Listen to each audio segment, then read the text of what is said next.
Ini banyak banget dari kemarin yang nanya sama aku, Bang, kalau buah nangkaku itu buahnya selalu pejantan terus, jarang sekali memunculkan buah betina, paling yang jadi cuma satu, katanya seperti itu.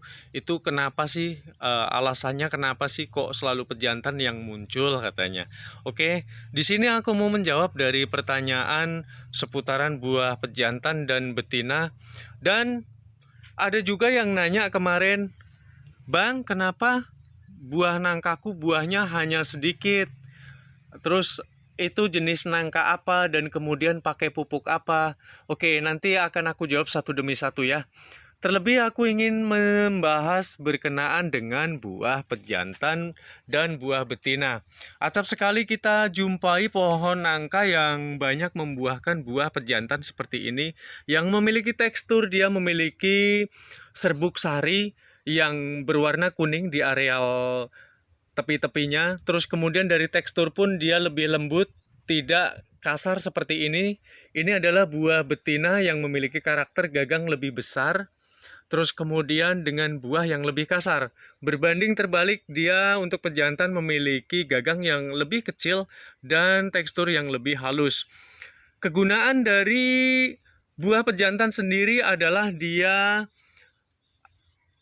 dapat melakukan sebuah perkawinan secara auto, di mana dia dapat menjatuhkan serbuk sarinya yang mengenai ke bagian buah betinanya, sehingga buah betina tersebut dengan adanya perkawinan dia akan dapat tumbuh subur hingga besar dan matang. Adapun kenapa selalu buah pejantan yang dihasilkan oleh pohon nangka kita? Menurut riset kita sama-sama, yuk kita lihat. Di sini aku punya pohon nangka, pohon yang kurus ya. Pohon kurus, padahal pohon yang tadi dengan yang ini itu usianya lebih tuaan yang ini. Tapi kenapa pohon ini dia dapat tumbuh dengan sangat kurus dan buahnya lebih terlihat kurang segar dibanding buah yang tadi? Pemicunya adalah, yuk sama-sama kita cermati, yang ternyata pohon yang kurus yang lebih tua ini dia memiliki buah pejantan yang sangat jelek dan butut banget ini. Nah, hal tersebut di dalam sebuah prediksiku itu berawal karena tempatnya berhimpitan dengan pohon yang lebih besar atau berhimpitan dengan pohon yang lain, sehingga makanan maupun nutrisi yang ada pada areal akar dia harus berbagi ke sana kemari. Apalagi terlebih ini ada tanaman pepaya. Nah, itu sangat-sangat betul tanaman pepaya. Sobat dapat lihat akar pepaya seperti apa dia menyerap makanan.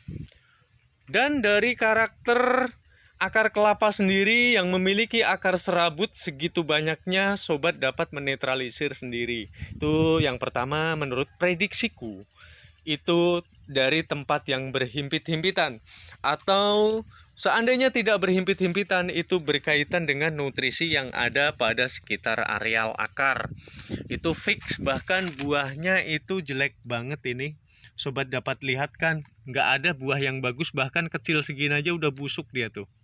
Sudah busuk, dan ini yang dihasilkan selalu buah pejantan. Selain dari akibat dari tempat yang berhimpit-himpitan, dia dapat berebut nutrisi makanannya. Barangkali juga ini dapat terjadi karena paparan sinar matahari yang sangat minim sekali. Sobat dapat lihat di sini tempatnya selain berhimpit-himpitan juga ini terlalu teduh.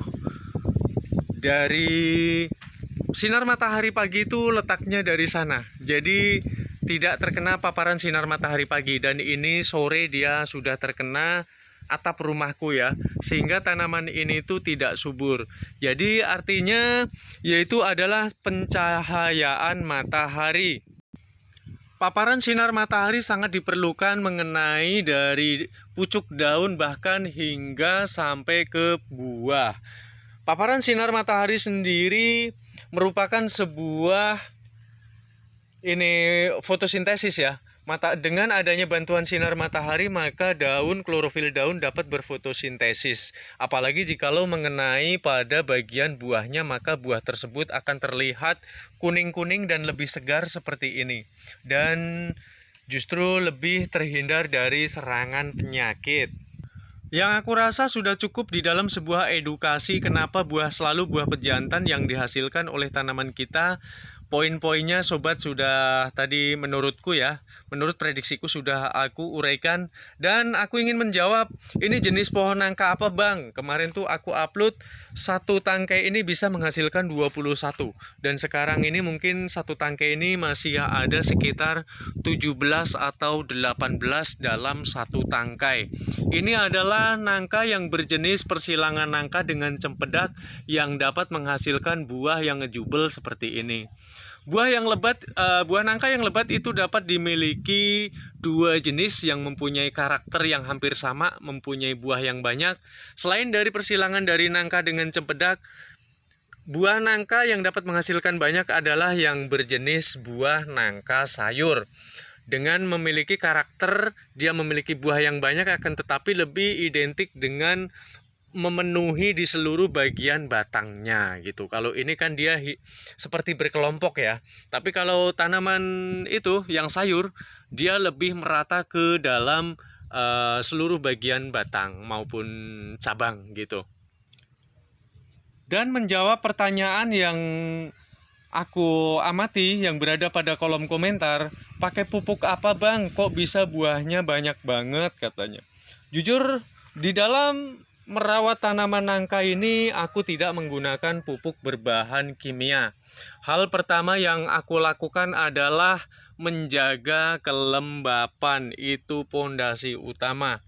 Menjaga kelembapan dan memiliki tekstur tanah yang mawur.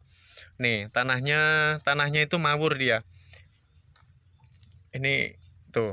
Ini memiliki tanahnya mawur, guys. Dan dengan kelembapan yang cukup.